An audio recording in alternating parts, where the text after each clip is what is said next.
When most people think about medieval life, the images arrive fully formed, as if summoned by habit rather than thought. Streets heavy with mud, hands cracked from labor, teeth gone long before age had a chance to matter. Before you drift any deeper, if this quiet helps you feel safe tonight, you're welcome to stay with us. Subscribing softly keeps this place gentle and lets these nights continue. Now, rest. Illness moving through villages faster than understanding could follow. A world dimly lit, governed by superstition, violence, and fear, where mercy was rare and survival felt accidental. It is a picture that feels comfortable to accept. Not because it is entirely wrong, but because it reassures us. If the past was uniformly miserable, then the present can be framed as an unquestionable improvement. If medieval people suffered endlessly, then modern exhaustion can be interpreted as a reasonable trade. A little stress, a little anxiety, a little permanent tension seems acceptable when compared to plague and poverty. This assumption allows history to remain safely behind us, contained, inferior, resolved. A closed chapter that exists only to highlight how far we have come. But there is a quiet flaw in this reasoning. It confuses physical hardship with psychological distress. It assumes that harsh conditions automatically produce frantic inner lives, and it ignores something deeply unsettling. Despite instability, disease, and constant proximity to death, medieval people did not experience life as a continuous race against time. They did not wake each morning already feeling late. They did not measure themselves against invisible standards that shifted without warning.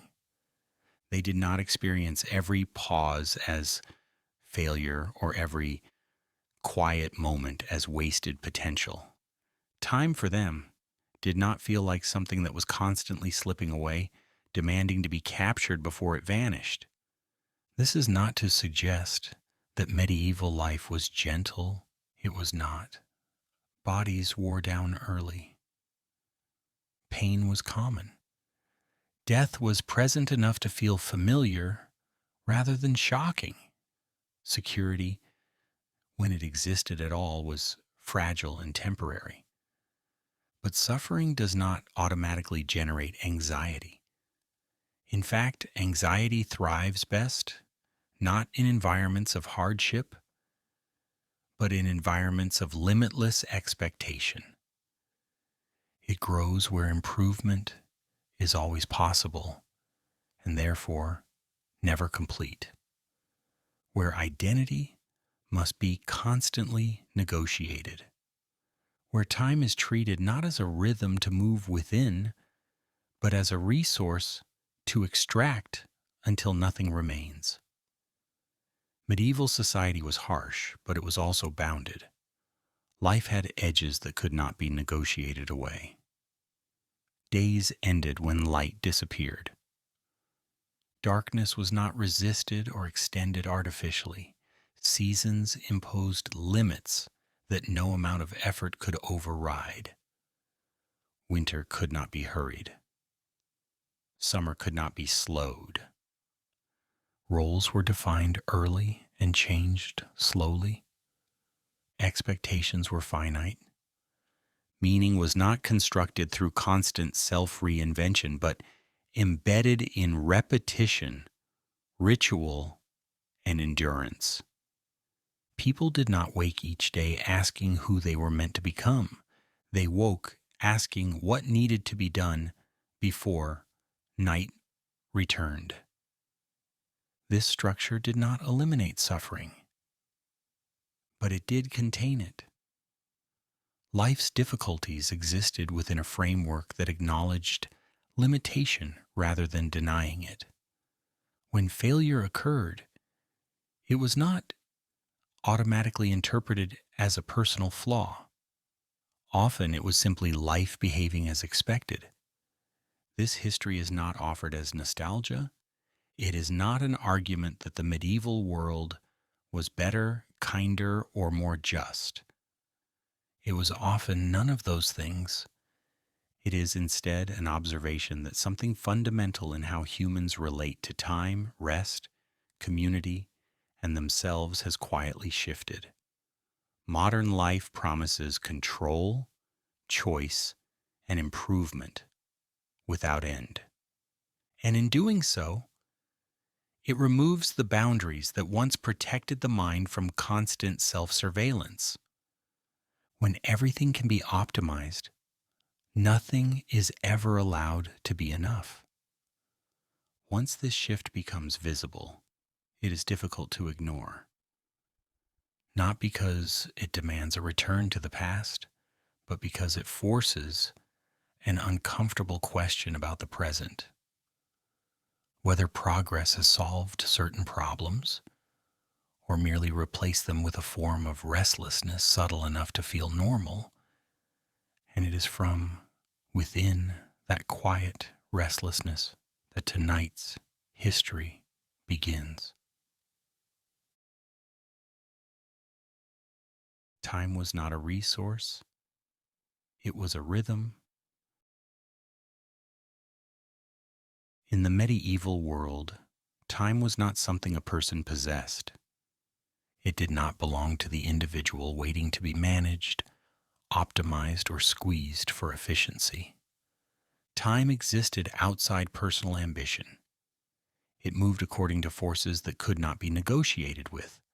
The rising and falling of light, the turning of seasons, the rhythm of religious observance, and the quiet agreement of the community.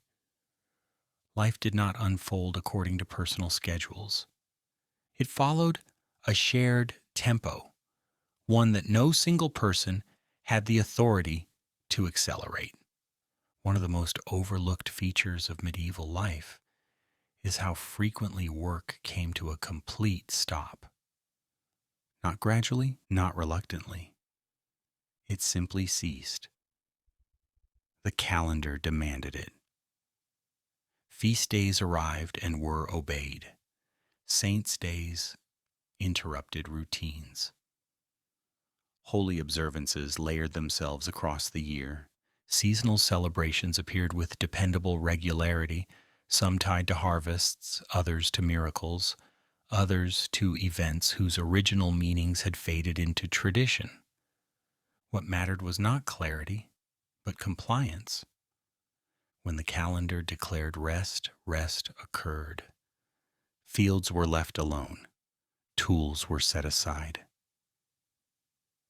Tasks were not postponed or rescheduled. They were abandoned for the day, without apology. In many regions of medieval Europe, nearly a third of the year consisted of days when work was not permitted. This was not interpreted as indulgence or inefficiency. It was understood as a deliberate structure designed to preserve human endurance over time. Rest was not framed as recovery from exhaustion because exhaustion was not treated as a personal failure to manage oneself correctly. Burnout did not exist as a moral problem. Instead, rest was framed as obedience. God had ordered time itself to pause, and so time paused.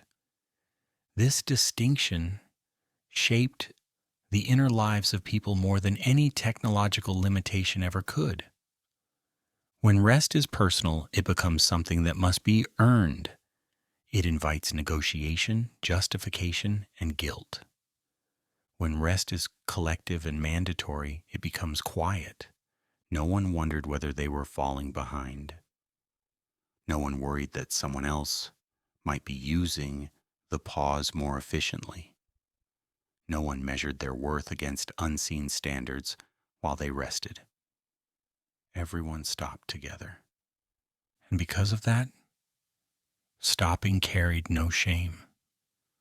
There was no background tension whispering that one more task could still be accomplished.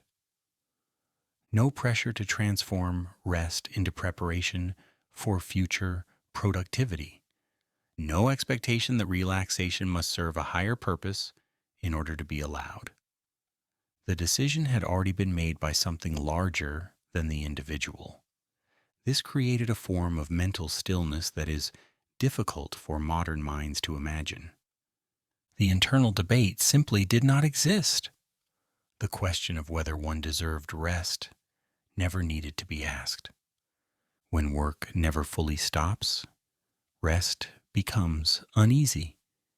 It is shadowed by guilt. It feels temporary and conditional, always at risk of being interrupted. But when work is commanded to stop, rest becomes empty in the best possible way. It contains nothing that needs to be resolved. Even authority bent briefly to this rhythm. Lords, officials, and local powers were bound by the same calendar as everyone else. Requests could wait. Demands softened. Obligations were delayed. For a moment, hierarchy loosened its grip. Not because society became equal, but because time itself refused to cooperate with power. Medieval society understood something simple and uncomfortably honest. Bodies that never stop eventually fail. Communities that never pause eventually fracture. This understanding was not expressed through theory or philosophy. It was built into daily life. Mandatory rest was not an act of kindness. It was not generosity extended from above. It was maintenance. And maintenance, when woven into the structure of life rather than framed as an individual's inability to cope, prevents collapse quietly. Without drama, without moral language attached. People did not need to explain why they were resting. They did not need to defend it. They did not need to transform it into something useful. They simply stopped. But this stopping did not happen in isolation. It was not a private retreat into solitude. It was shared. Rest occurred collectively, reinforcing the sense that time belonged to the community rather than the individual. When everyone pauses together, stillness becomes stable. It does not threaten identity. It does not feel like disappearance. The medieval world was harsh, but it was synchronized. And in that synchronization, there was a kind of psychological shelter that modern life, with all its freedom and flexibility, struggles to recreate. Time was not something to be conquered. It was something to move within. And for a moment, when the calendar demanded it, everyone moved together into silence. Eating was never private. In the medieval world, meals were not moments of retreat. They were not pauses taken alone to recover energy or protect emotional space. Eating was public by default and unavoidable by design. A meal was not something one slipped into quietly. To eat was to appear. Tables filled quickly, families gathered alongside servants, neighbors arrived without ceremony. Travelers passing through were folded into the moment without invitation or explanation. If you were nearby and human, you were likely expected to sit. Long benches replaced individual chairs. Personal boundaries dissolved in favor of proximity. There was no careful arrangement, no optimization of comfort, no attempt to create a controlled environment. You sat where there was room. You shared whatever had been placed in front of you. Utensils were limited. Hands were common. Hygiene was imperfect. None of this was remarkable.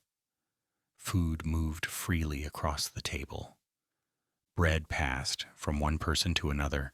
Bowls were shared without hesitation. There was no concept of a curated eating experience, no effort to protect solitude, no expectation of silence. This constant togetherness did something subtle but deeply influential. It made disappearance difficult. If someone stopped attending meals, it was noticed immediately. Hunger is observant. Absence leaves marks where routine expects presence. Isolation could not hide behind politeness or busyness because meals were too frequent and too visible. Communal eating forced interaction, even when it was uncomfortable. Dislike did not excuse absence. If you resented someone, you still sat near them. If tension existed, it remained in the open, chewing alongside everyone else. Arguments happened in public. Disagreements unfolded where they could not be ignored. Apologies, when they came, were visible. Even conflict had an audience. Gossip moved quickly through these spaces, but it also faded quickly. Everyone heard the same version at the same time. There was no prolonged speculation, no endless private replay, no weeks of silent avoidance. One meal, one incident, and then life continued. This was not gentleness, it was exposure. Medieval society accepted a trade that modern life often resists. Privacy was limited, sometimes painfully so. But belonging was difficult to escape. Loneliness, in the modern sense, required a degree of isolation that the medieval table rarely permitted. You were seen whether you wanted to be or not. And being seen, even when it was irritating or exhausting, functioned as a quiet form of protection. Modern life treats eating alone as ordinary, even preferable. Headphones lower, screens glow softly. People sit inches apart, yet remain unreachable. To medieval eyes, this would have felt unsettling. Silence at a table suggested unresolved conflict. Eating alone implied exclusion, illness, or grief. Solitude during meals was not a personal preference. It was a signal. Community was not optional. It was enforced not through ideology, but through routine, through repetition, through the simple insistence that people appear together at predictable times. This closeness carried risks. Disease spread easily in crowded spaces. Illness moved without restraint. Medieval people accepted this vulnerability much as modern people accept other invisible dangers, rarely pausing to acknowledge them. The price of community was exposure. Bodies shared space. Voices overlapped. Infections traveled. But community also meant being fed. It meant being included even when inconvenient. It meant being noticed before someone quietly unraveled. Belonging was loud. It was inefficient. It was sometimes unbearable. And yet it anchored people in a way that modern solitude struggles to replicate. In medieval society, rest was shared and meals were shared. Time slowed not because life was easier, but because life was structured to keep people within each other's awareness. No one drifted unnoticed for long. No one disappeared without explanation. That awareness, constant and inescapable, did something profound. It limited how far a person could fall without being seen. It interrupted isolation before it solidified. It prevented the slow vanishing that modern life permits so easily. The medieval table did not offer comfort. It offered presence. And presence, even when it was uncomfortable, held people in place. In the medieval world, the night was not treated as a problem to be solved. Darkness arrived without apology, and life adjusted itself accordingly. There were no switches to extend the day, no screens to resist sleep, no quiet expectation that the body should remain alert long after light had disappeared. Night did not signal failure. It signaled a change in rhythm. People went to bed earlier not because they were disciplined, but because the world itself grew quiet. Work receded, movement slowed, conversation softened. The body followed cues it did not argue with. Sleep, however, was not the uninterrupted descent modern minds often imagine. It came in stages. Medieval people commonly slept in two distinct periods. A first sleep began shortly after darkness settled. Then, sometime in the middle of the night, they woke. This waking was not alarming. It was expected. The middle hour belonged to no one and demanded nothing. People rose from beds warmed by shared bodies and low fires. Some prayed, some spoke quietly, some sat in stillness watching shadows shift against walls. Others returned to sleep without reflection. There was no urgency attached to this waking, no sense that something had gone wrong, no fear that the body had failed to perform correctly. The night was allowed to have shape. This acceptance mattered more than it appears. When waking is treated as normal, it does not provoke anxiety. The mind does not rush to interpret the moment as a defect. Thoughts drift without urgency because there is no demand to correct them. The night was not an enemy.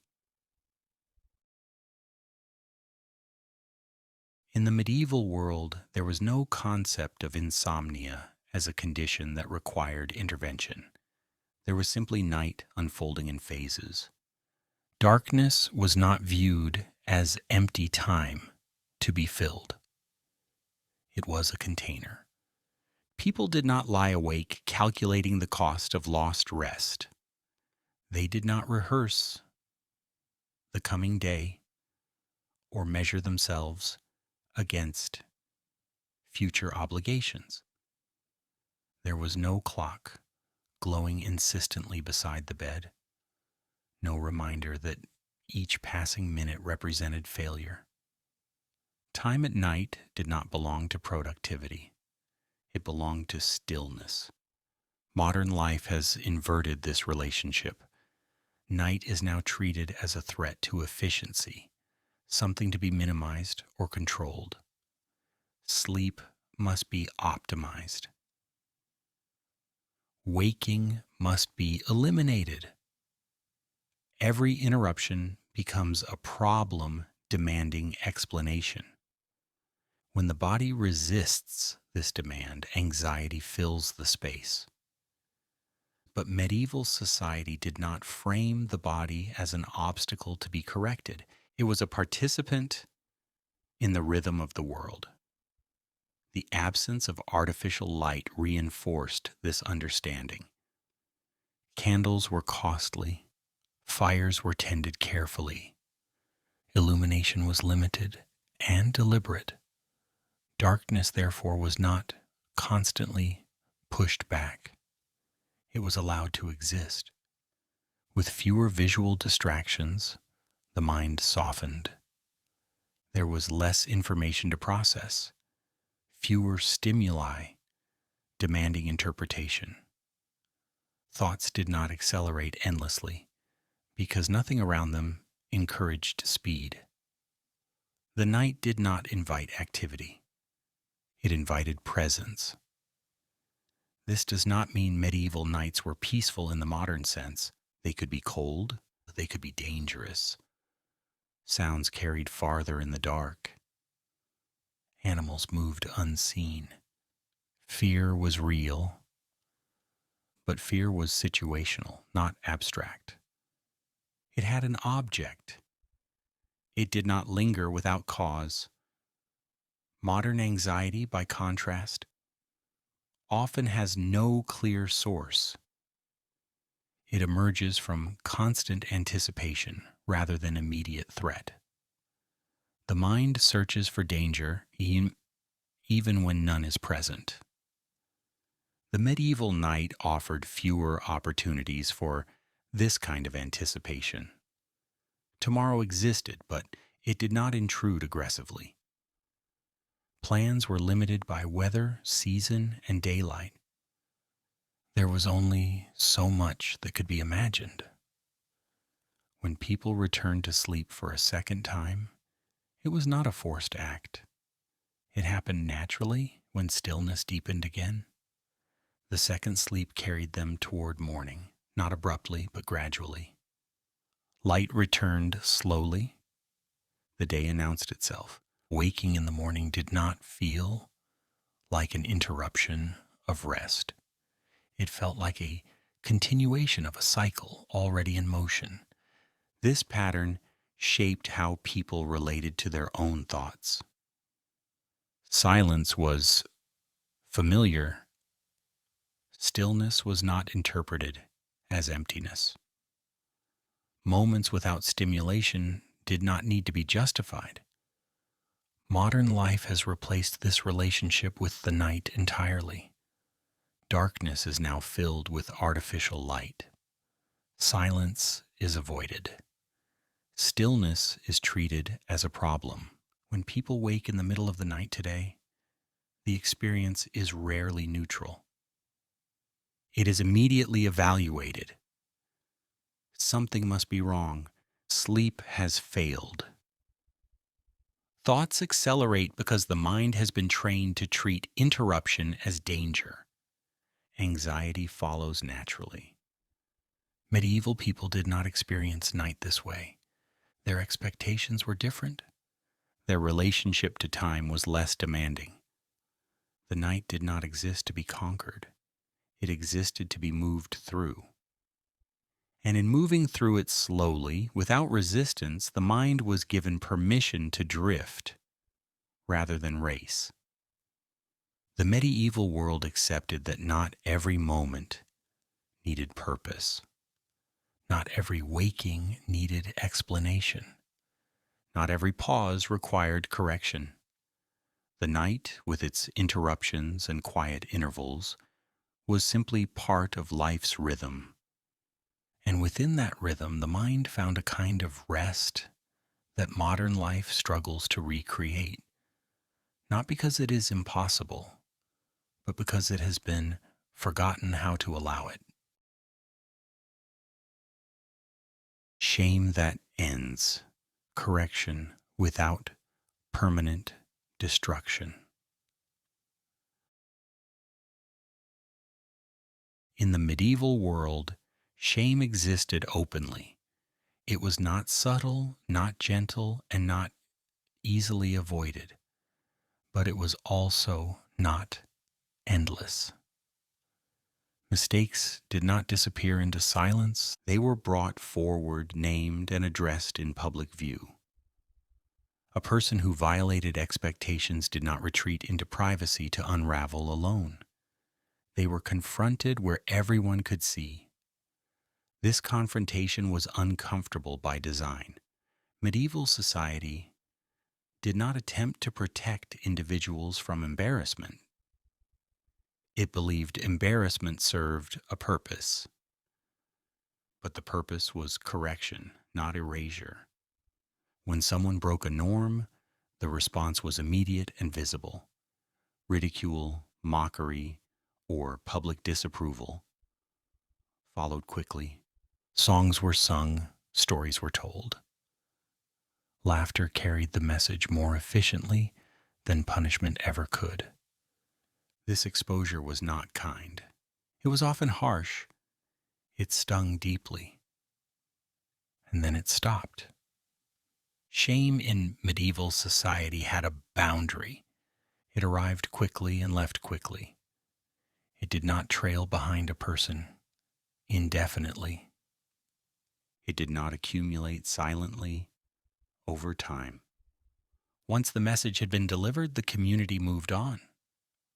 There was no archive of transgression, no permanent record preserved for future reference, no mechanism for replaying the moment endlessly in private. The mistake belonged to the past as soon as it had been acknowledged. This mattered more than medieval people consciously realized. When shame ends, the mind is allowed to recover. When shame lingers without conclusion, it reshapes identity. Modern societies often imagine themselves more compassionate because they avoid public embarrassment. Conflict is softened. Correction is delayed. Disapproval is concealed behind politeness or redirected into silence.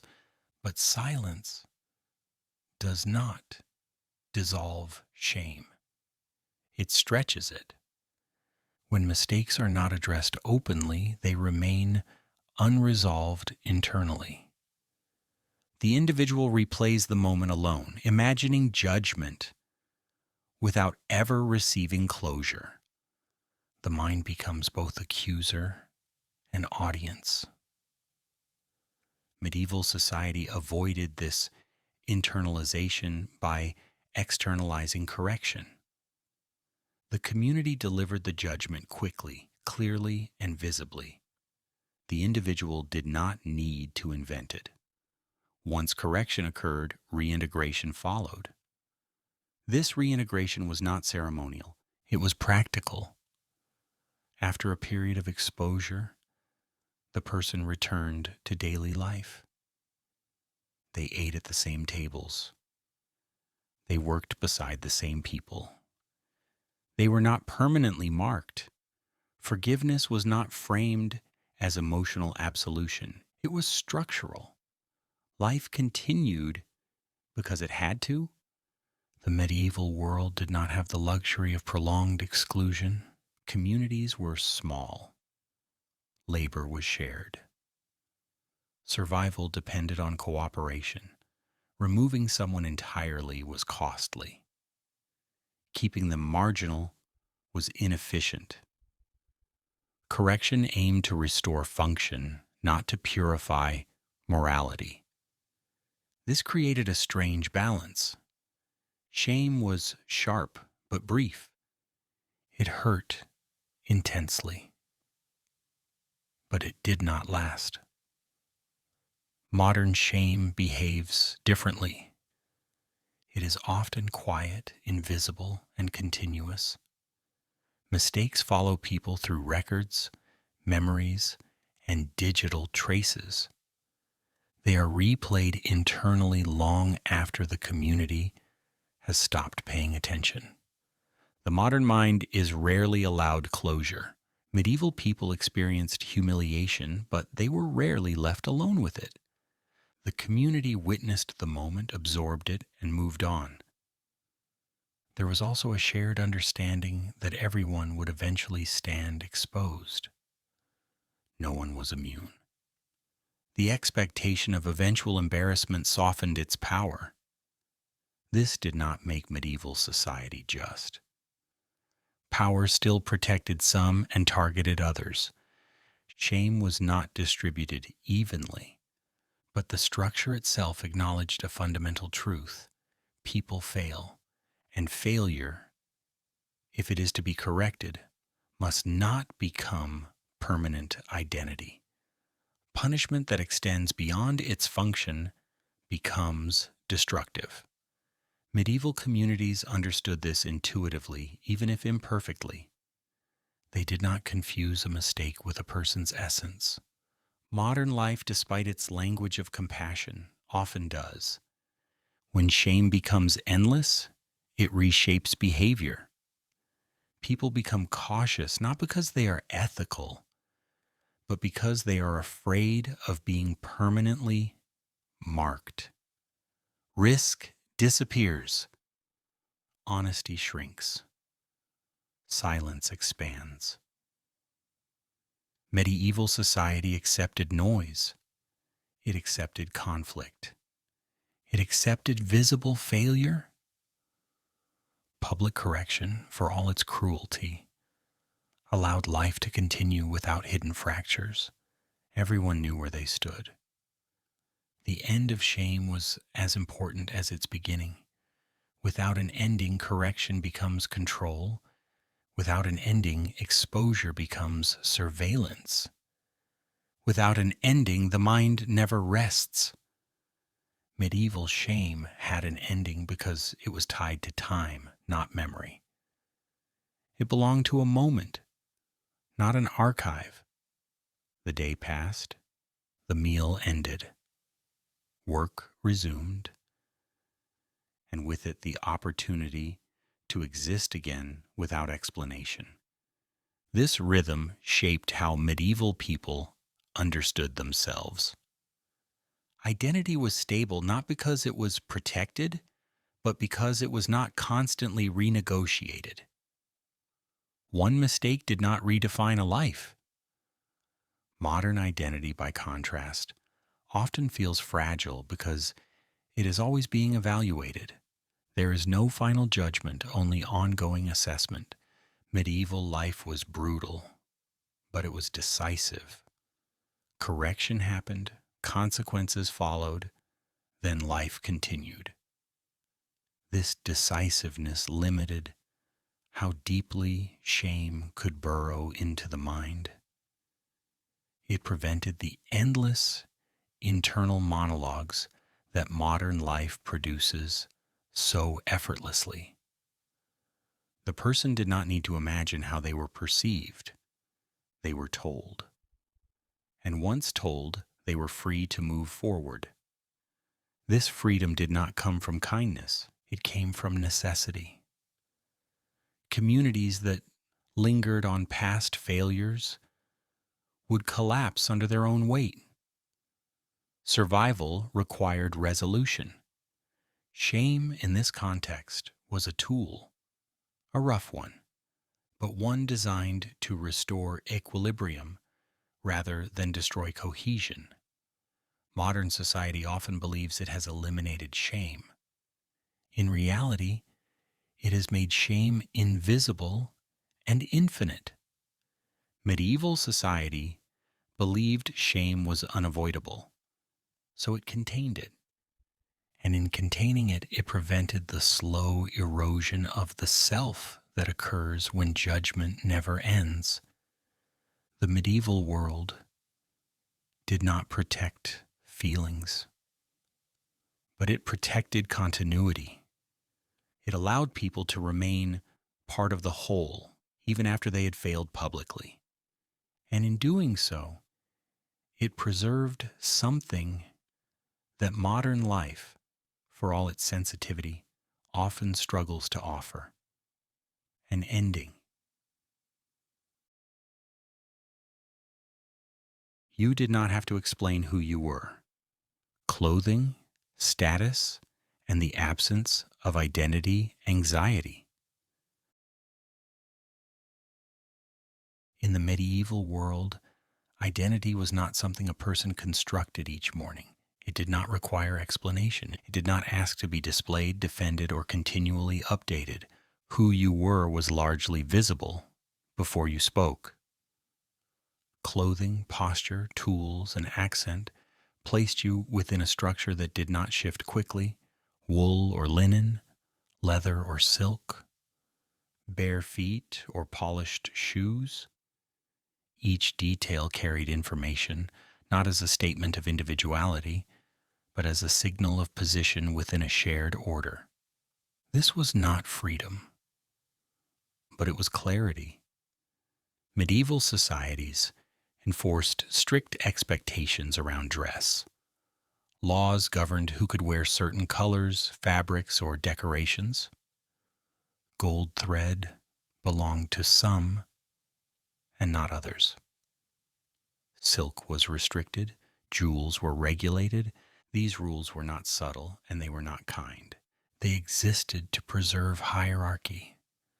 But hierarchy, once fixed, removed a burden that modern life has quietly placed on the individual, the burden of constant self-definition.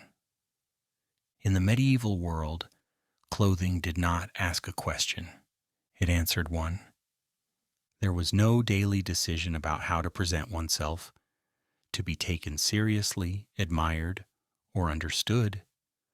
No pressure to signal aspiration through appearance. No expectation that identity could be refined, optimized, or reinvented through consumption. People did not wake each morning asking who they needed to appear as that day.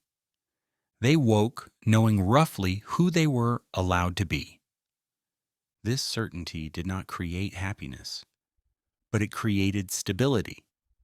Modern life treats this certainty as oppression, and in many ways it was. Opportunity was limited. Movement between classes was rare. Identity was inherited more often than chosen. But modern freedom has introduced a different form of strain. When identity becomes fluid, it must be maintained. When appearance becomes expressive, it must be curated. When status is no longer fixed, it must be performed. The medieval world avoided this performance entirely. There was little incentive to impress strangers. Communities were small. Reputations formed slowly and changed slowly. People were known not by branding, but by repetition. You were the same person yesterday, today, and tomorrow. Not because you could not change, but because change did not need to be demonstrated constantly. Clothing reflected this continuity. Garments were durable, repaired repeatedly, and worn until they failed completely. Fashion moved slowly.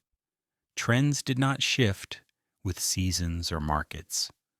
Appearance was not a conversation, it was a condition. This limited choice had psychological consequences that modern minds often underestimate. Fewer decisions meant fewer opportunities for self-critique. Fewer comparisons meant fewer imagined failures. In the medieval world, it was difficult to believe you were living incorrectly. There was little ambiguity about what was expected. Modern anxiety often arises not from hardship, but from excess possibility. When everything is open, nothing feels settled. The self becomes a project without completion. Medieval identity was not a project. It was a position within a structure. This structure did not remove injustice, but it reduced internal negotiation. People did not measure themselves constantly against abstract ideals. They measured themselves against known roles and familiar expectations. Failure was concrete, success was local. There was no pressure to become extraordinary. Ordinariness was assumed. Modern culture celebrates individuality, but often punishes inconsistency. It encourages self-expression while demanding coherence. The individual must be unique, but also legible. Different, but not disruptive. This contradiction creates fatigue. Medieval life avoided this tension by limiting expression. You did not need to explain who you were because everyone already assumed it. Even ambition operated within narrow boundaries. Aspiration existed, but it was restrained. There were ceilings that effort alone could not break. This limitation was unjust, but it was also clear. Modern ambition is limitless in theory and punishing in practice. If everything is possible, failure becomes personal. In the medieval world, many outcomes were understood as fixed. This did not eliminate disappointment, but it reduced self-blame. Clothing reinforced this understanding daily. Each garment reminded the wearer of their place, their limits, and their belonging. Modern minds often recoil at this idea. Belonging tied to limitation feels suffocating. But belonging without structure creates a different form of isolation. In medieval society, appearance did not need to communicate aspiration. It communicated acceptance. There was no constant signaling of taste, values, or identity. No silent negotiation through visual cues. No pressure to curate a self that would be interpreted correctly. People were not asked to explain themselves repeatedly through their choices. They were allowed to exist within a shared understanding. This does not mean medieval people felt secure. Life was uncertain. Death was close. Violence was real. But identity anxiety, as modern people experience it, had little room to grow. The medieval self was not endlessly exposed to evaluation. There were no distant audiences, no invisible observers. Judgment came from familiar faces within limited scope. Modern life has expanded the audience infinitely. Appearance is now interpreted by strangers who never meet the person behind it. Identity becomes performance, and performance invites critique. Medieval clothing did not perform. It declared. This declaration reduced ambiguity, and ambiguity, more than hardship, fuels anxiety. The medieval world offered fewer choices, but also fewer doubts, fewer freedoms, but fewer internal conflicts. The modern individual is free to become almost anything, but must constantly prove that becoming. Medieval people were not asked to justify their existence through expression. They were expected to endure, to repeat, to remain. This expectation was heavy, but it was stable. Identity did not shift daily. It did not require attention. It did not need maintenance. The absence of this constant self-monitoring created a quiet mental space that modern life rarely permits. In medieval society, you did not have to explain who you were. The world had already decided much of it for you. And in that decision, harsh as it was, the mind was spared a particular form of exhaustion. Not the exhaustion of labor or survival, but the exhaustion of becoming. The world was allowed to be ridiculous. Absurdity as psychological infrastructure. Medieval people lived close to death, closer than modern minds are comfortable admitting. Illness arrived without explanation. Accidents carried final consequences. Violence appeared suddenly and rarely apologized for its timing. And yet medieval culture made room for something modern life often treats as irresponsible. Absurdity, not as rebellion, not as irony, but as structure. The medieval world did not pretend to be coherent at all times. It did not insist that existence make sense before it could be endured. Instead, it accepted contradiction openly, visually, and repeatedly. This acceptance appeared everywhere. In manuscripts, where solemn religious texts shared space with drawings of animals behaving like humans, knights being defeated by rabbits, monks mocked in the margins, and scenes that served no instructional purpose at all. These images were not hidden. They were placed beside the sacred. This was not disrespect. It was acknowledgement. Life was unstable, meaning was fragile, and pretending otherwise was dangerous. Modern societies often attempt to stabilize anxiety by insisting on seriousness.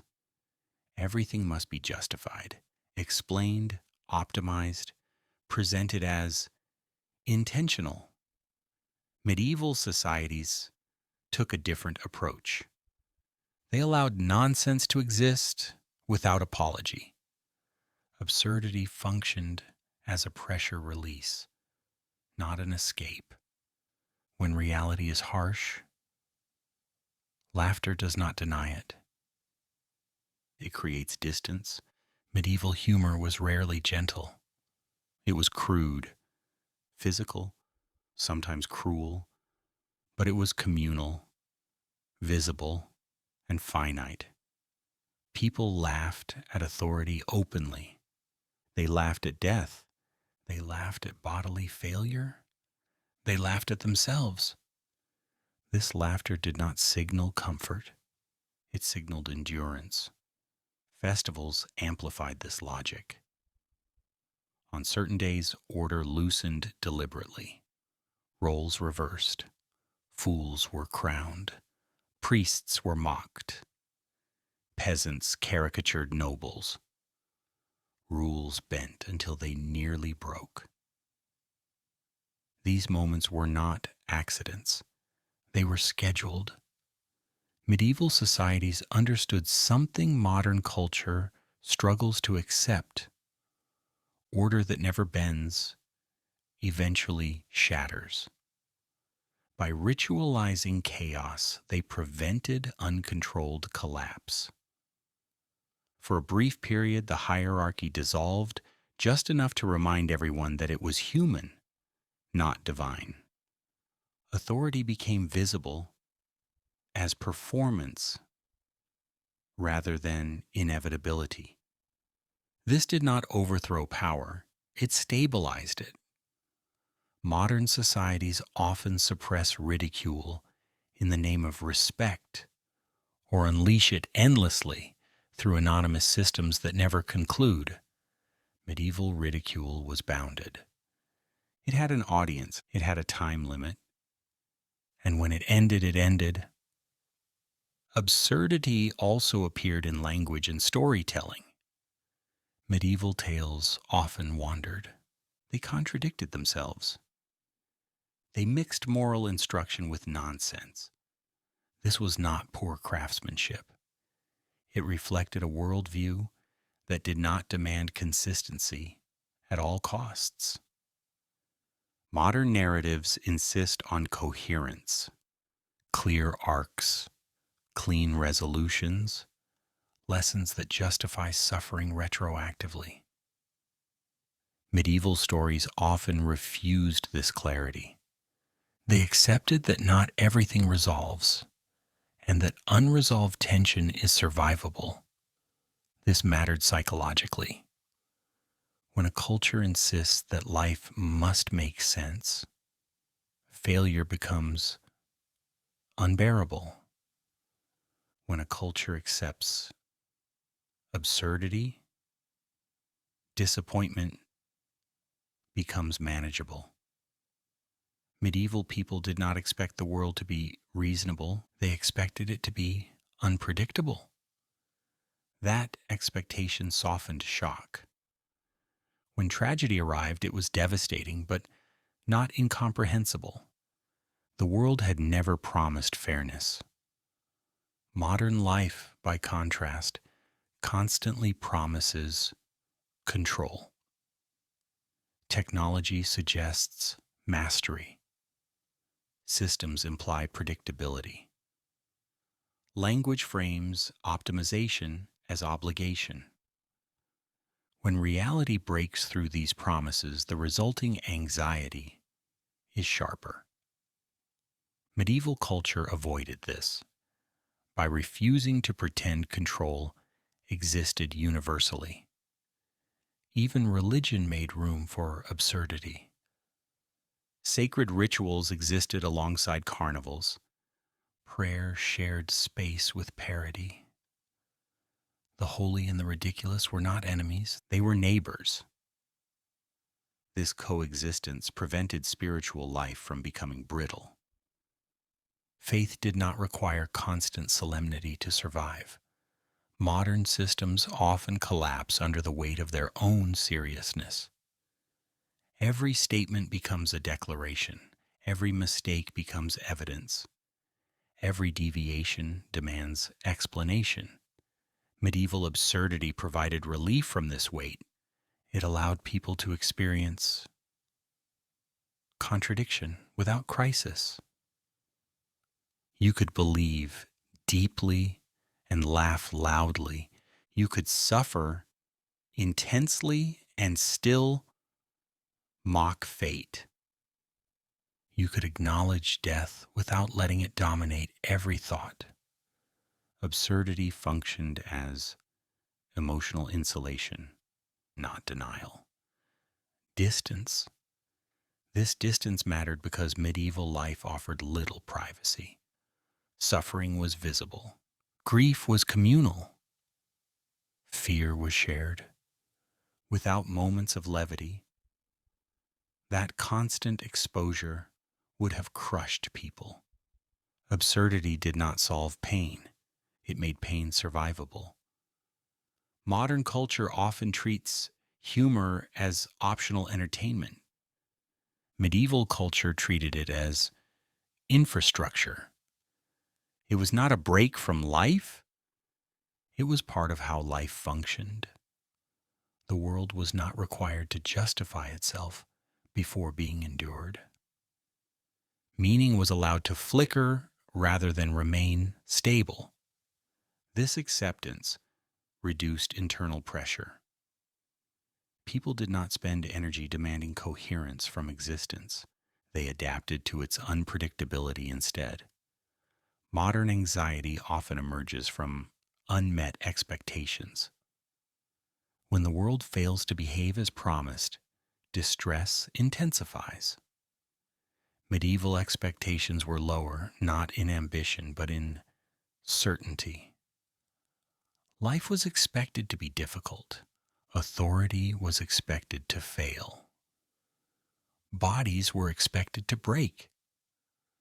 Plans were expected to unravel. Absurdity acknowledged these truths without sermonizing.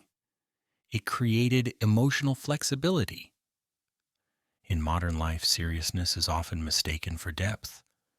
Absurdity is dismissed as avoidance.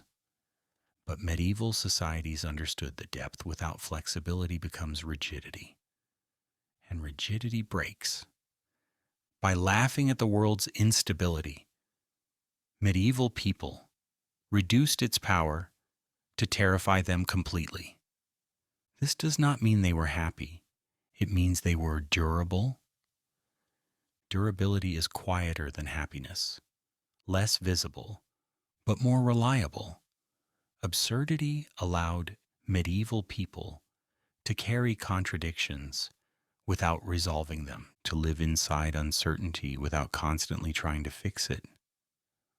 Modern minds, trained to optimize and explain, find this unsettling. But perhaps the most unsettling realization is this: medieval absurdity was not childish. It was adaptive. It acknowledged that when life refuses to behave, the healthiest response is not constant control, but occasional surrender to nonsense. The medieval world did not require life to make sense in order to continue. And in that refusal, it preserved something modern life has nearly lost: the ability to endure chaos without internal collapse. Living by the season. Why medieval life? Accepted fluctuation. Medieval people did not expect life to feel the same every month. They did not assume that energy, mood, productivity, or desire would remain stable across the year. The world itself refused such consistency, and medieval society did not argue with it. Time moved in cycles rather than straight lines. Light expanded and contracted. Cold arrived without apology. Heat lingered longer than comfort allowed. Food appeared, vanished, and returned on its own schedule. And people adjusted. This adjustment was not romantic. It was often uncomfortable, sometimes cruel, and frequently limiting. But it aligned expectation with reality. Winter was not treated as an inconvenience. It was a condition. Days shortened. Work slowed. Movement narrowed. Diet simplified. Bodies conserved energy rather than spending it. No one expected winter to feel productive. No one demanded enthusiasm from darkness. The medieval world did not frame this slowdown as failure. It framed it as survival. Modern life, by contrast, insists on consistency. The calendar changes, but expectation does not. The same output is required in January as in July. The same emotional availability is assumed during darkness as during abundance. Medieval society did not ask the sun to cooperate. It adjusted itself instead. Food reveals this most clearly. You ate what existed now, not what you wanted, not what you preferred, what the season allowed.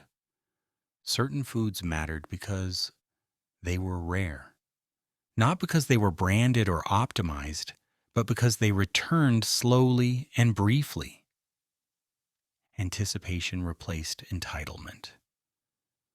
When something was gone, it was gone. There was no search for substitutes, no demand for convenience, no illusion that desire alone could summon supply.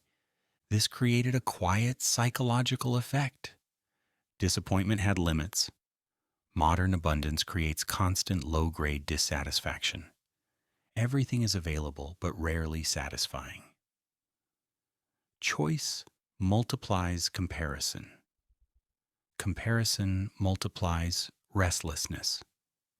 Medieval scarcity limited disappointment by limiting expectation.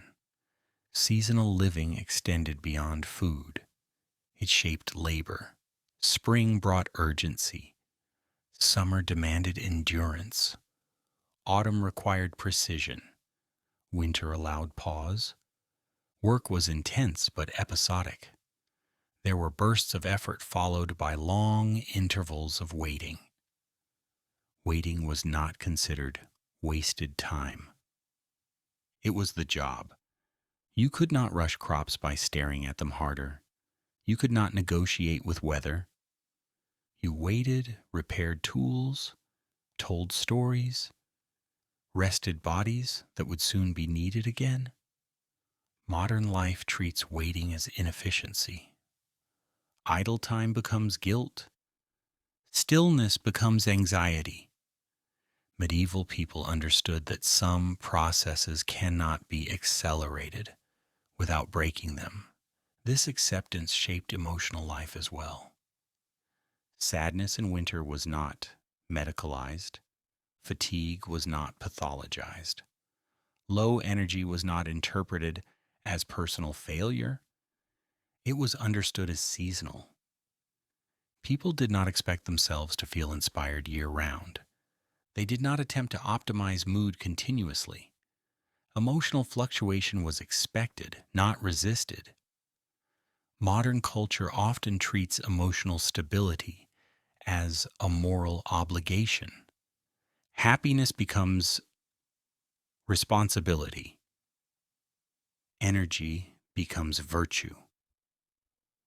When these states fluctuate, people assume something is wrong. Medieval life expected fluctuation. And because it was expected, it did not automatically produce panic. Winter sadness did not threaten identity. Summer joy was not assumed permanent. Nothing needed to be preserved artificially. This did not eliminate suffering. It contextualized it. Seasonal rhythms also structured social life. Festivals clustered around moments of transition, harvests, solstices. Saints' days aligned with agricultural cycles. Celebration was not random. It arrived when relief arrived. Modern celebration is detached from necessity. It floats freely, disconnected from labor or survival. Medieval celebration followed effort. Joy was earned not through merit, but through endurance. The body felt this connection clearly. Exhaustion had purpose, rest had timing. Modern bodies often experience exhaustion without release. Mental fatigue accumulates without seasonal reset. The environment no longer signals when to stop. Artificial lighting extended days indefinitely. Heating erased cold as instruction. Air conditioning removed heat as warning. The body lost its cues. Medieval bodies lived inside feedback. They responded rather than resisted. Seasonal living also reduced comparison. Everyone experienced winter together. Everyone felt scarcity together. No one was expected to transcend the season through discipline alone. Modern life encourages individuals to outwork the environment, to maintain output regardless of context. Those who fail are framed as weak. Medieval society framed environmental resistance as universal. This shared limitation created solidarity. No one was surprised when winter was hard. They were cold, frustrated, hungry, but not confused. Modern disappointment often arises from violated expectations. Medieval expectation was calibrated to difficulty. Life did not promise comfort. It promised cycles. This promise was easier to live with. Seasonal living also shaped time perception. Days were not interchangeable. Months carried distinct character. Time had texture. Modern time is flat. Every day structured similarly. The year becomes an endless loop of obligation. Medieval time expanded and contracted. Busy seasons moved quickly. Quiet seasons stretched. This variability reduced the sensation that time was constantly slipping away. Modern anxiety often stems from uniform pressure. Every day demands equal output. There is no built-in permission to slow. Medieval life provided that permission without negotiation. Seasonal acceptance also softened loss. When abundance ended, it was expected. When comfort faded, it was temporary. Modern loss often feels personal. A failure to sustain success. Medieval loss felt environmental, a condition to endure rather than correct immediately. This did not make loss painless. It made it less isolating. People suffered together. Seasonal living limited ambition as well. Not in desire, but in pacing. You did not attempt everything at once. The year itself divided effort. Modern ambition often lacks rhythm. Everything is pursued simultaneously. Burnout becomes predictable. Medieval ambition was seasonal. You worked intensely when conditions allowed. You rested when they did not. This did not produce innovation at modern speed, but it preserved endurance. The medieval world did not ask humans to outperform the planet. It asked them to cooperate with it. Modern life demands resistance against weather, against darkness, against bodily signals. Resistance is exhausting. Medieval acceptance conserved energy. This acceptance was not passive. It was practical. You prepared for winter because winter would come. You did not demand that it be different. Modern life often prepares to avoid discomfort rather than endure it. Seasonal living taught medieval people patience, not optimism, not resignation, patience, waiting without panic, slowness without shame, inactivity without identity loss. These skills are largely absent from modern training, and their absence shows medieval life was not gentle, but it was aligned. Expectation followed reality rather than fantasy. The seasons were not enemies, they were instructions. And in listening to those instructions, medieval people avoided a particular modern affliction, the belief that life should always feel manageable. Sometimes it did not, and that was allowed.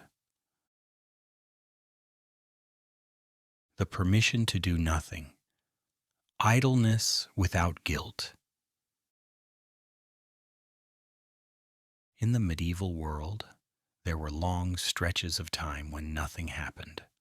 Not nothing dramatic, nothing purposeful, nothing that could be justified later as preparation for something else.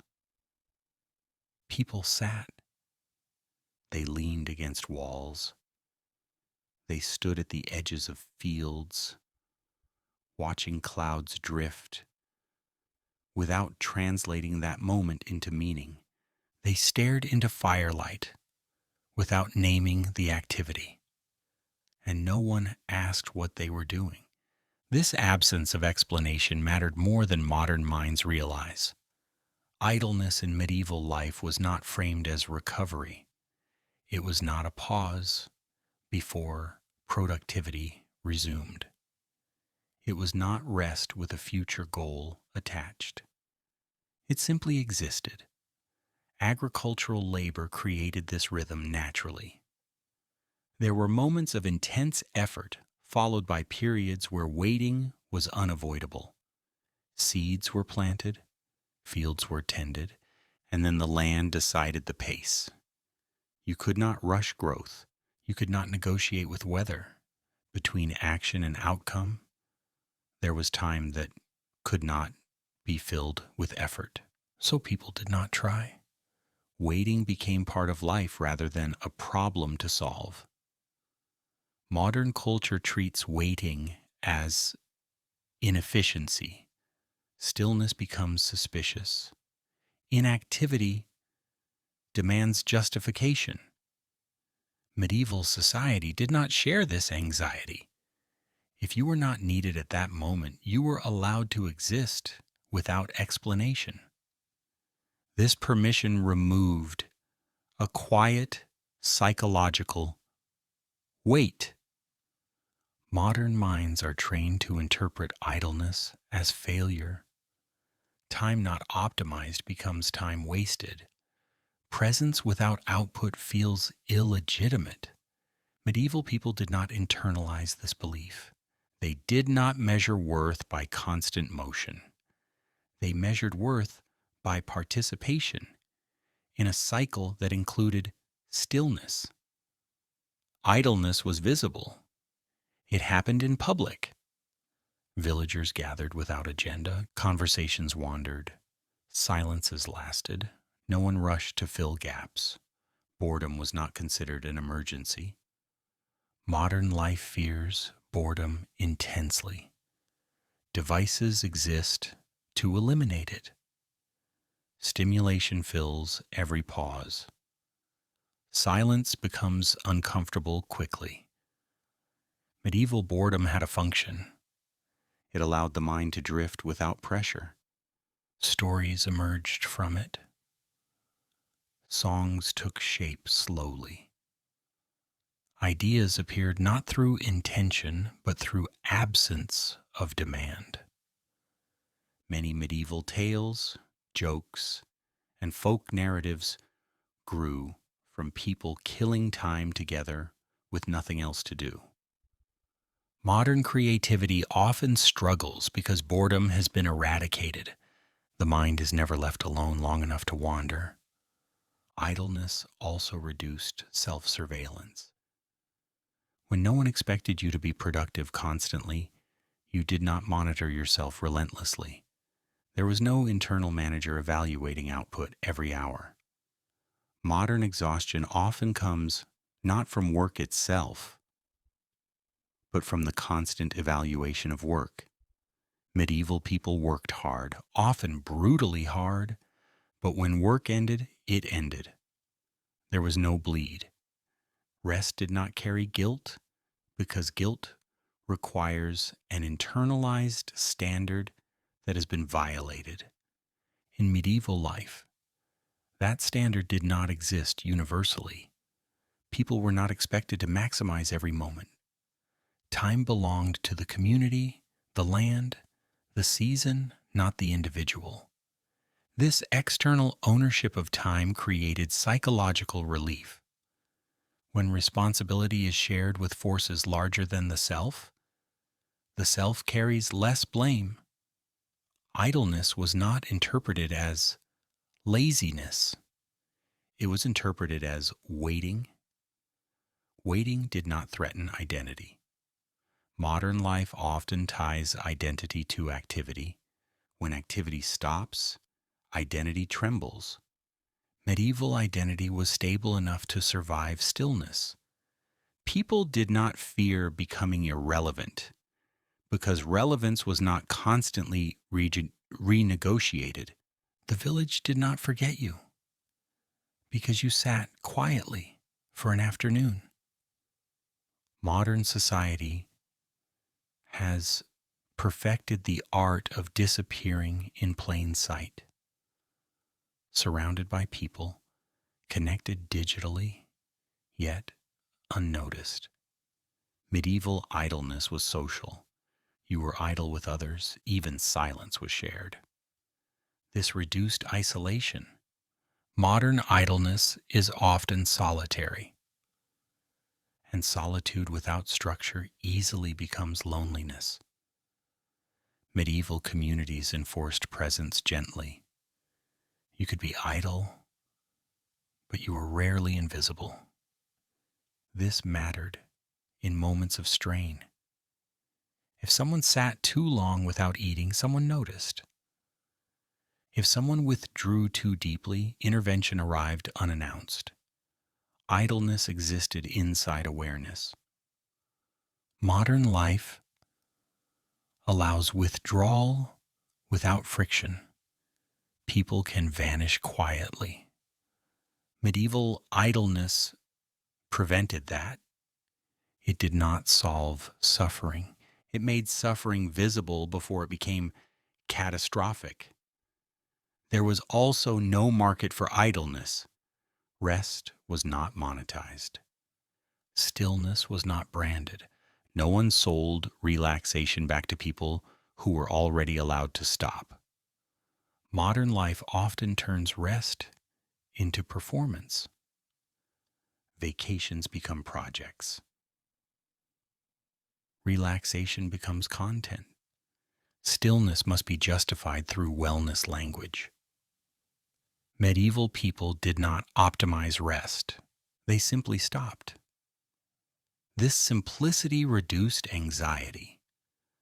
There was no pressure to relax correctly, no fear of wasting downtime. Modern rest often fails because it remains goal-oriented. Medieval rest had no outcome. Idleness also trained patience. Waiting without stimulation builds tolerance for uncertainty. Modern impatience is reinforced by instant response systems. Delay feels like malfunction. Medieval life was full of delay, Messages traveled slowly. Results arrived late or not at all. Idleness filled these gaps naturally. This tolerance for slowness reduced reactivity. People were less startled by delay because delay was normal. Modern stress often arises from mismatch between expectation and pace. Medieval expectation matched reality more closely. Idleness taught acceptance, not resignation. Acceptance. The world did not move quickly, neither did people. This alignment preserved energy. Modern exhaustion is often described as mental, not because work is harder, but because rest is contested. Medieval people experienced physical fatigue, but mental fatigue accumulated more slowly. They did not carry constant internal negotiation. Idleness allowed the mind to settle without supervision. This did not make medieval life peaceful, but it made peace possible occasionally. Modern life rarely allows that possibility. Every pause becomes opportunity. Every still moment invites intrusion. Medieval stillness was respected by default. No one asked what you were doing when you did nothing, because nothing was a known state. This state did not threaten order, it supported it. Communities that never stop thinking about efficiency eventually exhaust themselves. Medieval communities understood this instinctively. They built idleness into the rhythm of life, not as luxury, as necessity. Modern culture often treats idleness as moral failure. Medieval culture treated it as part of being human. This difference is not nostalgic, it is structural. The permission to do nothing without apology created a mental quiet that modern systems struggle to replicate. Idleness was not the absence of value. It was the absence of pressure. And pressure, more than effort, is what fractures endurance. Medieval life allowed people to be unoccupied without being unworthy. And in that permission, something rare existed, a pause that did not need to explain itself. Moving the body for real. Why medieval labor regulated the mind. In the medieval world, movement was not optional. It was not scheduled. It was not separated from life and placed into a special hour labeled improvement. The body moved because life required it to move. Water had to be carried. Wood had to be cut. Fields had to be turned. Animals had to be tended. Goods had to be hauled from one place to another without assistance from engines or electricity. There was no concept of exercising for health. There was only work, and that distinction mattered more than modern life understands. Movement in medieval life was not abstract. It had an outcome. When the body worked, something changed in the world. A fence stood where there had been none. A field was cleared. A load was moved. A task ended visibly. This created a direct relationship between effort and relief. You worked, you were tired, you rested. No interpretation was required. Modern life has broken this sequence. Bodies sit still, while minds remain overstimulated. Effort becomes mental rather than physical. Relief does not arrive naturally because the body has not been allowed to spend its energy. Medieval labor spent the body completely. When muscles burned, the mind quieted. When breath shortened, thought narrowed. Physical exhaustion pushed worry out of the foreground. This was not therapeutic by design. It was a side effect of necessity. Stress did not accumulate silently in the body. It was burned off hauling, lifting, digging, carrying. Modern stress has nowhere to go. It gathers in the nervous system while the body remains largely inactive. Medieval people did not need strategies for stress management. Their lives managed it for them. This does not mean medieval labor was gentle. It was often brutal. Injuries were common. Bodies broke down early. But the fatigue they experienced was honest. Modern fatigue is often diffuse. Exhaustion without clear cause. Tiredness without satisfaction. Medieval exhaustion came with resolution. The body understood why it was tired. This understanding mattered psychologically. When effort produces visible result, meaning follows naturally. You do not need to convince yourself that your work mattered.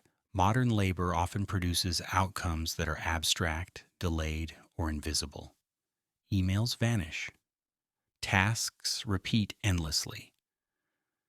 Progress becomes difficult to perceive. The mind begins to question the value of effort. Medieval labor left evidence. You could see what you had done. You could touch it. You could stand back and observe completion. This tangible feedback anchored the sense of self. Modern people often finish days without a clear sense of closure. Work bleeds into evening. Tasks remain open. The mind does not know when to stop. Medieval life enforced stopping through physical exhaustion. When the body could not continue, neither could the work. This boundary protected rest. Movement also structured time. Work followed daylight. Darkness ended effort naturally. Modern life ignores this signal. Artificial lighting extends productivity indefinitely. The medieval body slept because it was tired, not because it was instructed to. Sleep arrived naturally when the body had been fully used. Modern insomnia often arises not from lack of discipline, but from lack of physical expenditure. The mind remains active because the body has not been asked to work. Medieval people did not lie awake wondering whether they had moved enough. They knew. Labor also anchored people in reality. You could not dissociate easily while carrying weight. You could not ruminate endlessly while balancing, lifting, or coordinating movement. The body demanded attention. Modern minds are free to wander endlessly because the body is underutilized. Movement constrained thought. This constraint was protective. Medieval labor also reinforced social bonds. Work was often shared. Tasks required cooperation. Strength mattered, but coordination mattered more. People moved together. Modern exercise often isolates. Individuals perform repetitive motions alone, staring at mirrors or screens. Medieval labor embedded movement within community. Effort was visible. Contribution was observable. You did not need to announce productivity. It could be seen. Modern life often requires signaling effort rather than performing it. Medieval people did not have to convince anyone they were useful. Their bodies proved it daily. Movement also regulated appetite. Hunger arrived honestly, food satisfied fully. Modern appetite is confused by inactivity and stimulation. Eating becomes detached from need. Medieval bodies followed clearer signals. Work created hunger. Hunger justified eating. Eating restored strength. This cycle grounded bodily awareness. Modern people often eat without hunger and rest without fatigue. Signals blur. Medieval labor sharpened them. There was also dignity in physical effort, not romanticized dignity, practical dignity. To work with the body was expected. No one felt ashamed of exertion. Modern society often treats physical labor as something to escape. Desk work is prized. Movement becomes optional. This inversion creates a strange hierarchy where bodies are ignored until they fail. Medieval people accepted that bodies existed to be used. This acceptance reduced frustration. The body was not expected to remain pristine. Wear was normal. Modern culture demands bodily performance without acknowledging bodily limits. Medieval expectations were simpler. The body worked, it aged, it rested, it failed eventually. This honesty reduced self-deception. Movement also stabilized emotion. Anger dissipated faster after physical effort. Anxiety softened when the body was occupied. Modern emotional regulation often relies on cognitive strategies that struggle without physical outlet. Medieval regulation happened implicitly. You could not sustain constant emotional turbulence while working hard. The body enforced presence. Modern people often carry unresolved emotion because nothing forces its release. Medieval labor released it. This does not mean medieval people were calm. Conflict existed, violence occurred, but the baseline emotional state was regulated through movement rather than rumination. Modern life encourages endless internal processing. Medieval life encouraged expenditure. Movement spent energy that would otherwise turn inward. There was no surplus. Modern surplus energy has nowhere to go. Medieval labor also limited overthinking. When effort is required, theory retreats. There is little room for abstraction when the body is occupied. Modern abstraction dominates because the body is idle. This imbalance creates mental noise. Medieval people experienced less of it. Not because they were wiser, because they were tired in the right way. Modern exhaustion is often mental without being physical. Medieval exhaustion was physical without being existential. That difference matters. Physical fatigue resolves with rest. Existential fatigue does not. Medieval life produced the first more often than the second. Bodies that are used fully sleep. Minds that are occupied rest. Modern bodies are preserved. Modern minds are overworked. The medieval world reversed this. Movement was constant. Thought was quieter. This balance did not eliminate suffering. It prevented overload. Modern society often seeks to add movement artificially. Gyms simulate labor. Exercise mimics necessity. But simulation lacks consequence. Lifting a weight that goes nowhere is different from lifting something that must be moved. The medieval body understood purpose. Purpose regulates effort. Modern movement often lacks it. Medieval labor did not ask whether movement was enjoyable. It asked whether it was required. This removed choice fatigue.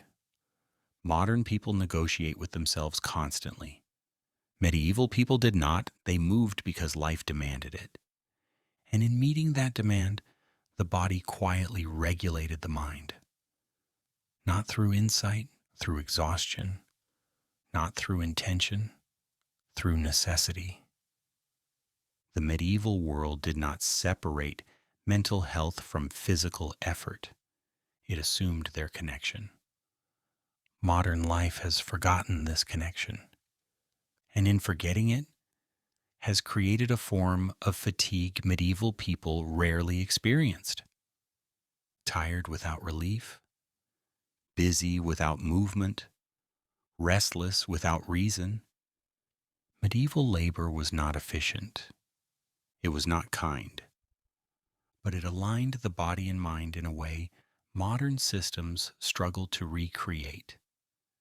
And that alignment, harsh as it was, carried a strange mercy, the mercy of being tired enough to sleep, the mercy of effort that ended, the mercy of a body allowed to do what it was built to do. Arguing in daylight. Why medieval conflict had an ending. In the medieval world, conflict rarely happened in silence. Disagreements did not retreat into private channels. They did not simmer unseen behind polite distance or unresolved messages. They appeared.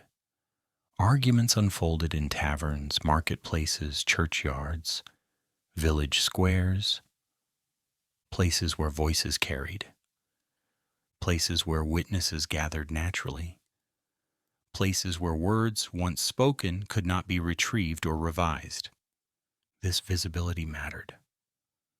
Modern conflict often begins quietly and never truly ends. Medieval conflict began loudly and usually did. To argue in public required courage. You had to stand in front of the person you opposed. You had to see their face, their posture, their reaction. You had to feel the weight of the community listening. There was no buffer, no screen, no delay. Words landed immediately. This immediacy regulated behavior. When anger must be embodied, it moderates itself. When outrage is abstract, it escalates endlessly.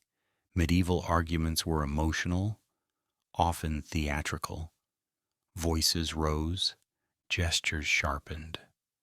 Someone likely spilled a drink.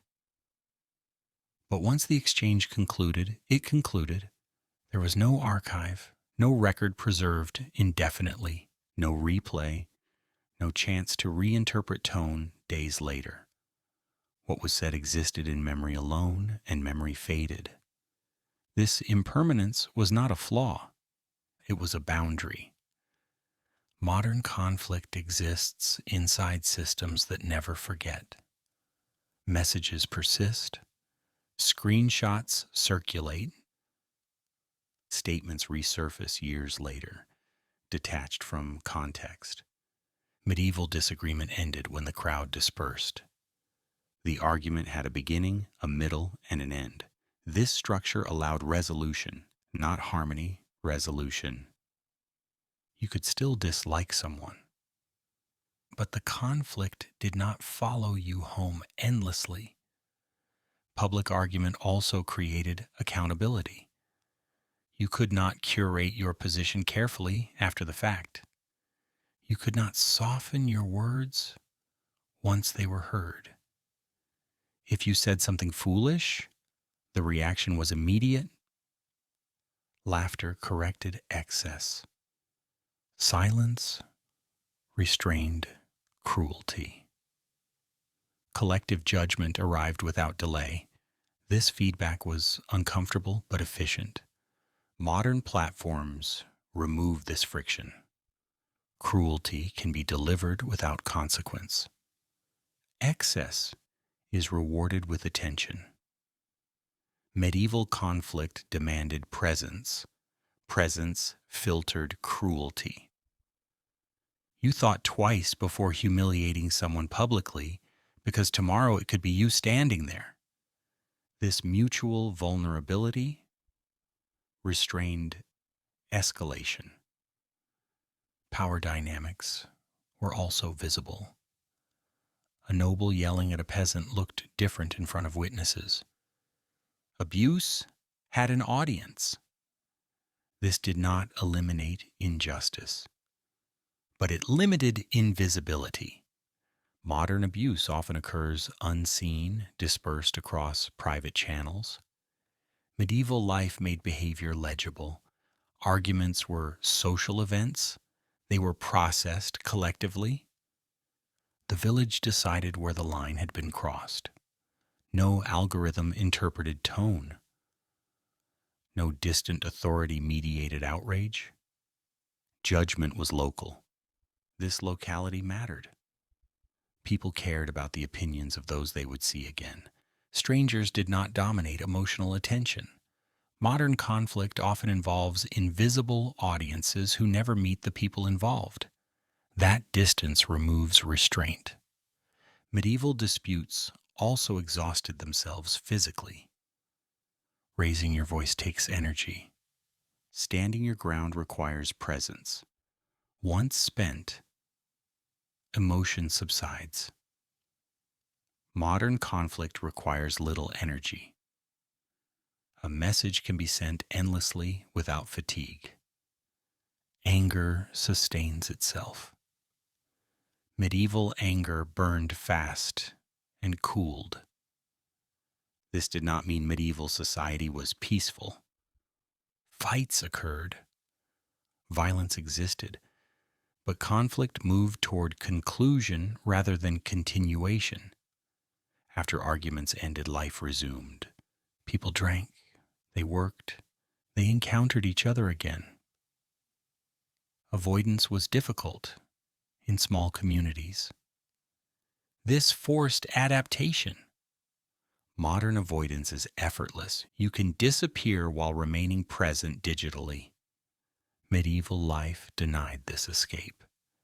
This denial produced resolution by necessity. Arguments also taught restraint over time. People learned how far they could go before social consequence arrived. Boundaries were reinforced through repetition. Modern boundaries shift unpredictably. Rules change without warning. Punishment arrives detached from behavior. Medieval boundaries were visible. You crossed them in daylight, and daylight responded. Conflict also carried an expiration date. Once addressed, it moved into the past. There was no endless relitigation. Modern conflict thrives on repetition. The same argument can be revisited indefinitely. This creates chronic tension. Medieval societies did not permit chronic conflict easily. There was too much shared life. You could not afford permanent hostility with those who shared your food, labor, and space. Survival required cooperation. This necessity enforced closure. Public argument also normalized disagreement. Conflict was not seen as failure. It was expected. People did not equate disagreement with moral collapse. Modern culture often frames conflict as crisis. Medieval culture framed it as process. Process has an end. Crisis does not. Arguments also reinforced social norms. The community clarified expectations through reaction. No formal doctrine was needed. Behavior was shaped through experience. Modern norms are often abstract. They are declared rather than lived. Medieval norms were enforced through presence. Conflict clarified them. Even apology functioned differently. Apologies were visible. Sincere change could be observed.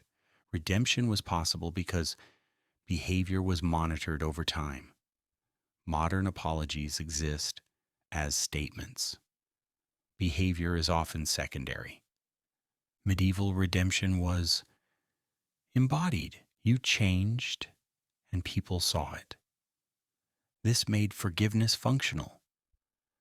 Modern systems often deny forgiveness by preserving the offense permanently. Medieval memory was shorter. This was mercy, not ignorance. Arguments happened. They ended. Life moved forward. The medieval world understood something modern culture struggles to accept. Conflict needs an ending. When disagreement remains abstract, it metastasizes. When it is embodied, it resolves faster. This resolution was not gentle, it was uncomfortable, but it was finite. Modern society has replaced daylight argument with endless negotiation in shadow. The result is not peace, it is tension without release. Medieval people argued loudly so they would not argue forever. They endured discomfort briefly to avoid prolonged unrest. This logic feels foreign now, but its absence is felt daily. Arguments that never end, conflicts without closure, outrage without fatigue. The medieval world, for all its brutality, enforced a rhythm even in disagreement. Speak, be heard, end. This rhythm preserved social cohesion. Modern life often breaks at the point of resolution. Everything escalates. Nothing concludes.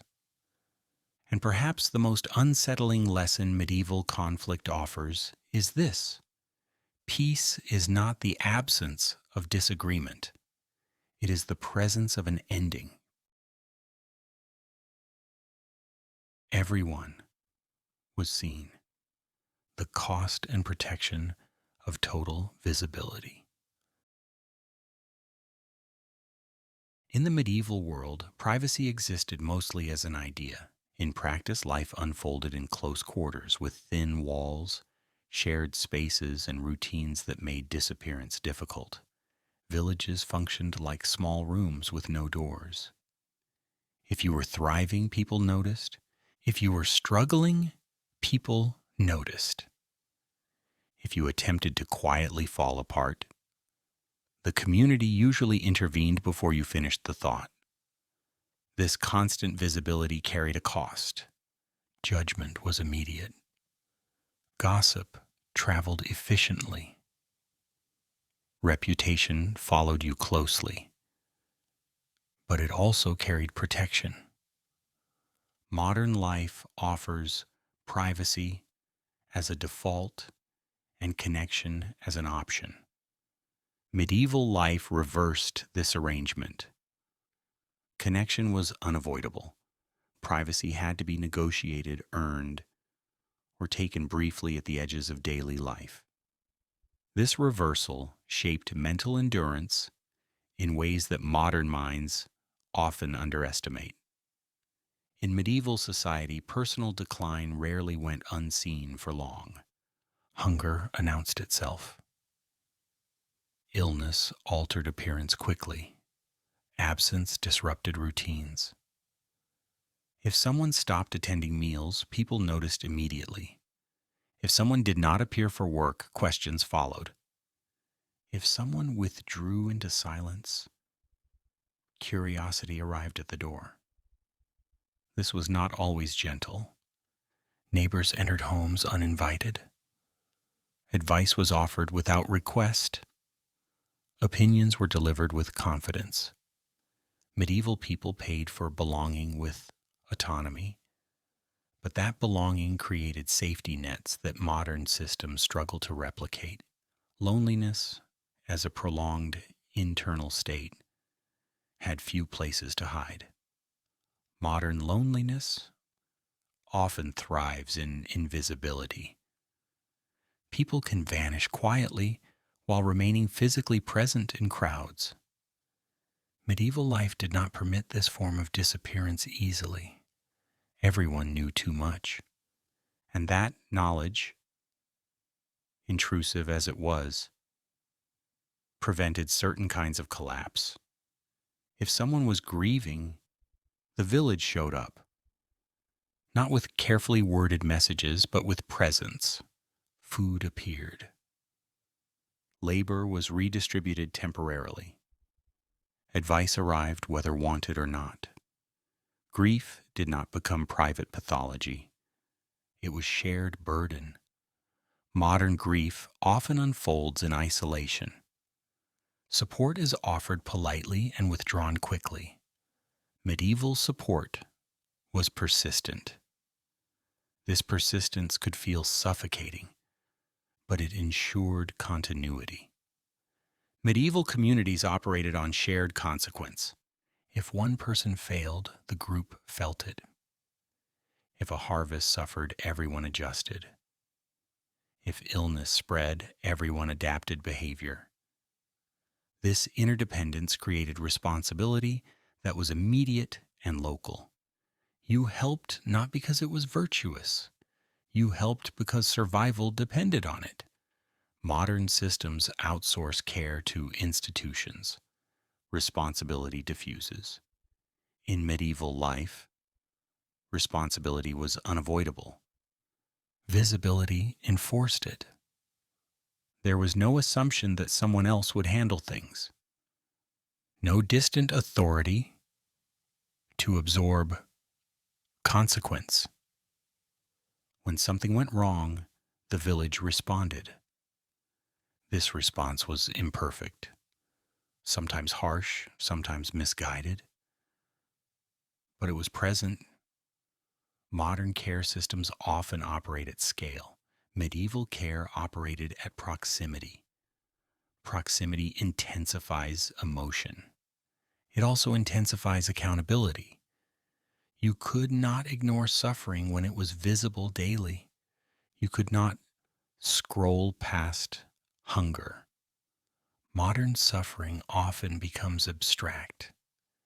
Distance softens urgency. Medieval suffering was concrete. This concreteness limited denial. People could not pretend everything was fine while someone next door was starving. Visibility also shaped behavior. Knowing that actions would be noticed restrained excess. You could not cultivate a private identity separate from public behavior. Reputation was not curated, it was lived. Modern life allows fragmentation. Different selves for different spaces. Medieval life did not. This unity reduced cognitive dissonance. You were largely the same person everywhere. This consistency reduced internal conflict. Modern identity often fractures under the pressure of multiple audiences. Medieval identity had one primary audience, the community. This audience remembered behavior, not statements.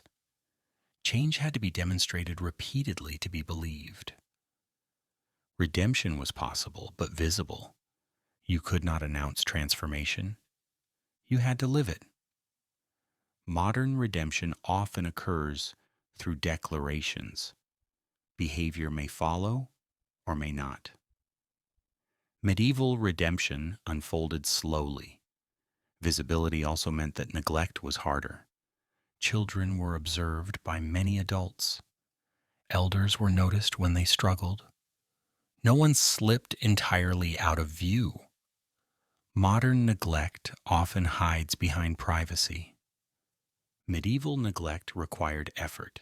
This did not eliminate cruelty or abuse. Power imbalances remained, but invisibility was not the default condition. Modern society prizes privacy as protection, and it often is, but privacy also enables isolation. Medieval life traded privacy for presence. This trade was not optional. People were seen in their worst moments, in illness, in grief, in failure. This exposure was uncomfortable, but it prevented the slow erosion of self that occurs when suffering remains unseen. Modern mental collapse often unfolds quietly. Medieval collapse was harder to hide. The village intervened before the individual disappeared entirely. This intervention was not clinical. It was messy, human, imperfect, but it existed. Modern support often arrives late after systems fail. Medieval support arrived early, sometimes too early. Visibility also shaped joy. Celebrations were shared. Success was communal. You did not achieve quietly. Modern achievement is often private or performative. Medieval achievement was witnessed. This witnessing anchored memory. Life events mattered because others saw them. Modern life often struggles to create this anchoring. Moments dissolve quickly. Medieval moments lingered. Everyone remembered. This memory could feel oppressive, but it created continuity.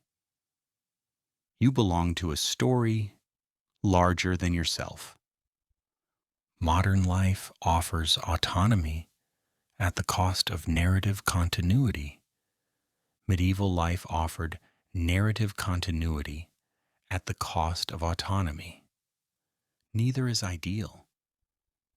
But medieval society understood something modern life often forgets.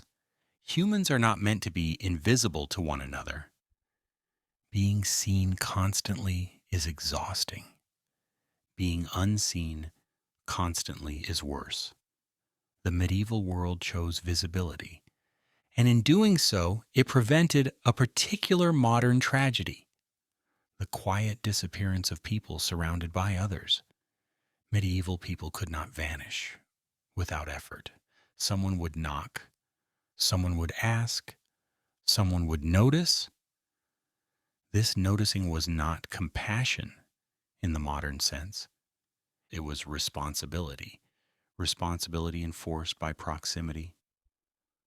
Modern life has replaced proximity with choice, and choice often chooses distance.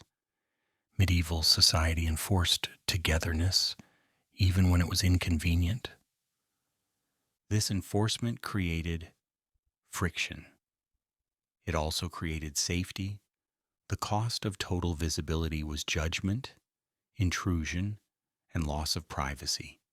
The protection was belonging, accountability, and intervention. Modern life has reversed these priorities. Privacy is abundant. Belonging is scarce. And the consequences of that reversal are visible everywhere. Medieval people lived in each other's business. They had little choice, but in that forced closeness, something endured. No one was entirely alone, and that perhaps more than comfort or progress shaped their capacity to survive a world that offered no guarantees. What changed and why it still matters. The medieval world did not collapse because it was slow. It collapsed because power shifted, climates changed, diseases arrived, and structures failed under pressures they could not absorb. But something else ended quietly along the way. Not technology, not belief, not community. A particular relationship between human beings and the pace of life dissolved. Medieval people did not live better lives. They lived narrower ones, but those limits created containment. Time had edges, effort had conclusions, conflict had endings, shame had boundaries. Rest did not need justification. Identity did not require explanation. Movement exhausted the body honestly. Idleness existed without apology. Absurdity was allowed to coexist with meaning. None of this made medieval life kind. It made it survivable in a specific way. Modern life has removed many of these limits in the name of freedom, progress, and comfort. And those changes brought undeniable advantages: longer lives, less physical pain, greater mobility, more choice. But choice without containment creates a different strain. When time no longer ends, pressure accumulates. When identity becomes fluid, anxiety appears. When rest must be earned, guilt follows. When conflict has no ending, resentment metastasizes. When shame lingers without resolution, the self fractures quietly. Modern people are not weaker. They are overloaded. They carry responsibilities medieval people never imagined. They process information medieval minds were never exposed to. They navigate systems that operate continuously, without pause or seasonal mercy. The medieval world did not train people to be resilient through insight. It trained them through structure. Structure that modern life has largely dismantled. The loss of that structure is rarely discussed because it feels like nostalgia. And nostalgia is dismissed quickly. But this is not nostalgia. It is mechanics.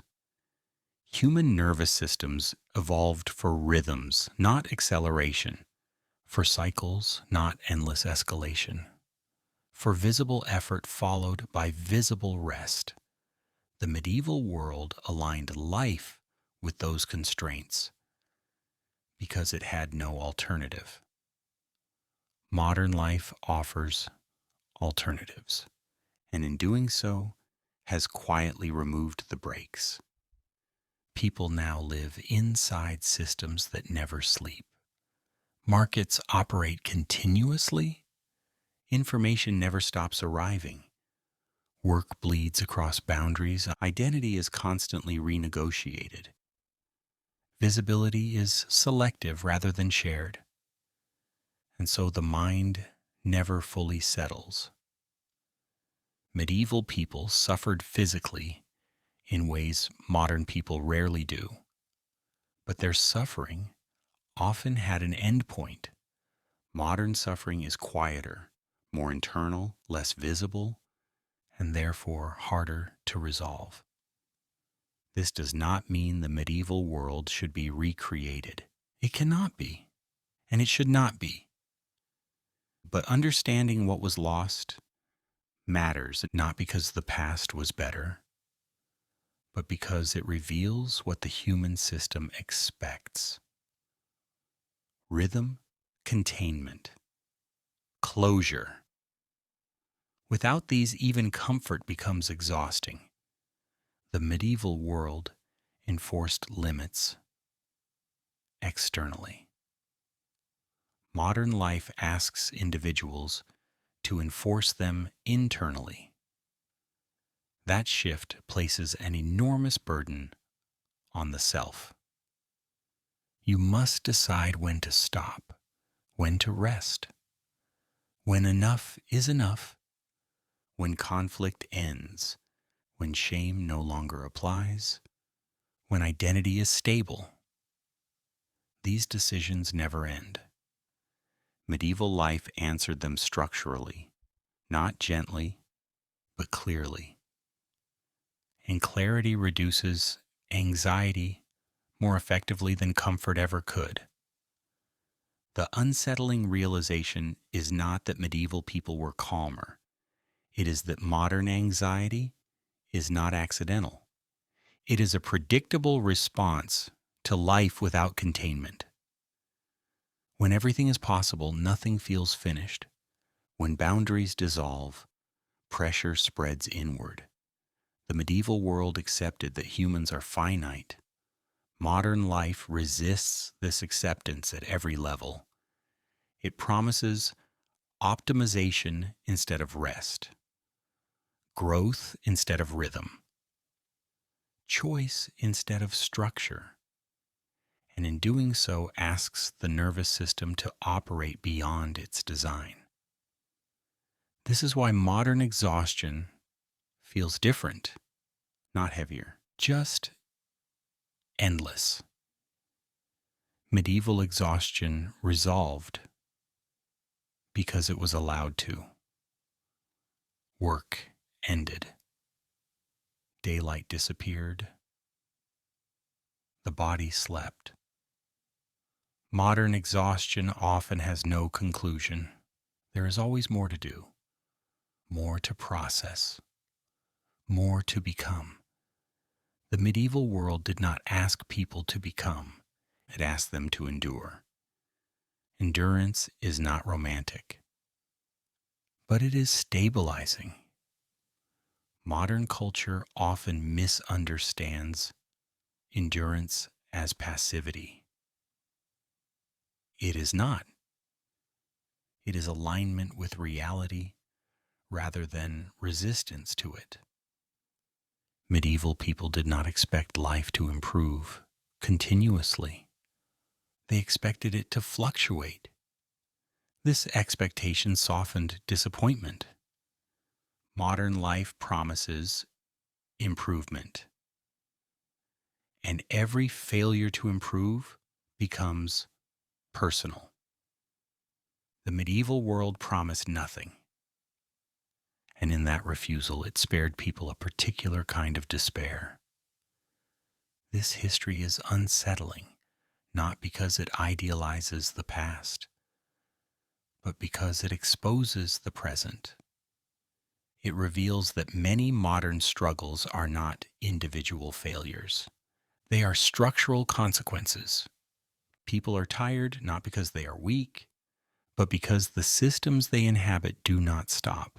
They are anxious not because they lack resilience, but because life no longer offers endings. They are lonely not because they are antisocial, but because visibility has been replaced by optional connection. Medieval society was intrusive, judgmental, harsh, but it was present. Modern society is polite, flexible, private, and often absent. Neither model is perfect, but understanding the trade helps explain why comfort alone has not delivered peace. The medieval world enforced rhythm whether people liked it or not. Modern life asks people to invent rhythm themselves. That invention is exhausting. Perhaps the quiet lesson is this: humans do not need endless freedom. They need reliable limits, not imposed arbitrarily, but embedded gently in the structure of life. Limits that signal when to stop, when to rest, when something is over. The medieval world offered those signals through necessity. Modern life has removed them, and in their absence, the mind runs on. Tonight's history does not ask you to admire the past. It asks you to notice what your nervous system might be missing. Not comfort, not technology, not choice, but endings. because when life never ends, neither does the pressure. And pressure, when it has nowhere to go, turns inward, quietly.